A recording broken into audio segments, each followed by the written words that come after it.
The magical moment of this time of the week, or whenever, any time Hoynes is here, we get to the last few minutes of the show, I give you a Paul Hoynes rant. We got to work on it. You want a better introduction than that? That's all I deserve, believe me. Here's a man who needs an introduction. Les, things aren't looking too good, Things, it snowed on Halloween. The wind is starting to blow. It's getting colder. I mean, take a look at baseball. Just the other day, Omar Vizquel gets fired by the White Sox. The White Sox fire him. He's trying to make the big leagues reach the big leagues as a manager. He's managed 2 years in the White Sox minor league system, and they're parting ways. I don't understand it. Then the White Sox today sign Yasmani-Grandal, the catcher from Milwaukee. Think of that lineup now. Think of that. Grandal, who had a great year with the Brewers, Eloy Jimenez, Yohan Moncada, Jose Abreu. Those guys lost 89 games last year, but they went 11-8 against the Indians. So that doesn't bode well for 2020 in the Tribe. Then you look at Jake Odorizzi, for the Twins. He took the qualifying offer for the Twins. He went back. The Twins, their Achilles heel looked like it was going to be, they had four of their 5 starters going into free agency. But Odorizzi goes back, and he joins Jose Barrios as a two, that's a pretty good 1-2 punch in the rotation. So the Indians don't get a break that way. Then today, John Sherman, minority owner, the minority owner of the Indians. He gets approved to buy the Royals for $1 billion, and Paul Dolan is looking for another minority owner again. So is that going to hurt the payroll? Then Francisco Lindor. Every day you hear a rumor he's going here, he's going there.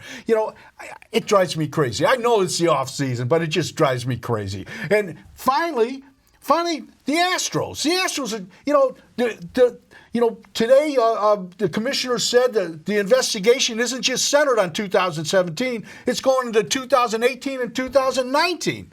And the Indians would say. Because the Astros drove the Indians to distraction when they were getting ready for the 2018 ALDS, because they were so convinced they were getting their signs stolen that they changed them.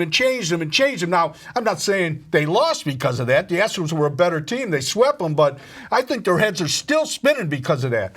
And then you look at the poor little mahoning-valley-scrappers. The mahoning-valley-scrappers. All of a sudden, MLB is talking about eliminating 40 of the 42 minor league teams throughout the country. And the Scrappers are one of them. What'd they ever do to anybody? They're a short season A-ball club. They start in June or July. The college kids, the high school kids go there. It's nice. And all of a sudden, the hammer's over their head.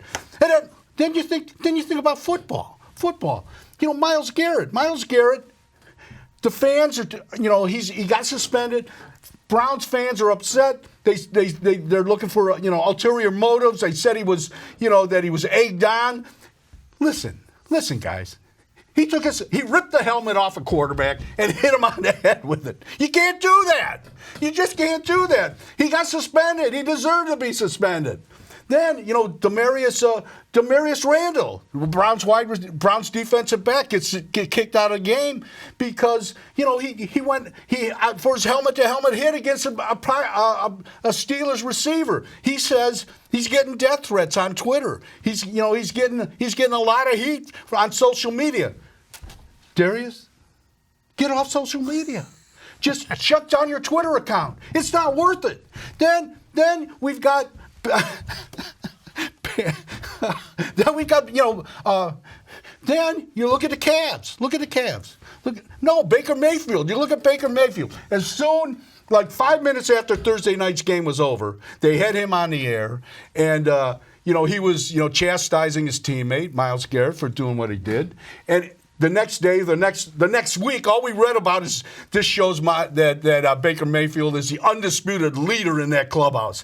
Well, I've been in a lot of clubhouses, and I'm not so sure about that. If you call out one of your best defensive players and you rip him on national TV, we'll see how that goes. So that might work out around the corner. How we see that, and Then we've got the Cavs. The Cavs, started out pretty good, winning 2 of their first 4 games. Everybody was thinking, hey, maybe they're not going to be as bad as you thought they were. Now they've lost 8 of their last 10. They can score. They can score, definitely. But it doesn't seem like they want to pass the ball or play defense. So I think this is going to be a long season. And finally, Les, I was reading a story. I was reading a story the other day. It said Cleveland is the 4th gloomiest and cloudiest city in the United States in the months of November, December, January, and February. And I'm sitting there thinking, they had to tell me this? They had to tell me this? Duh. They had to tell me this, that Cleveland is cloudy during the winter? I don't know what I'm going to do. You're breathing a little heavy. Do you need me to call EMS? Just one phone call. They'll be here in minutes. Yeah.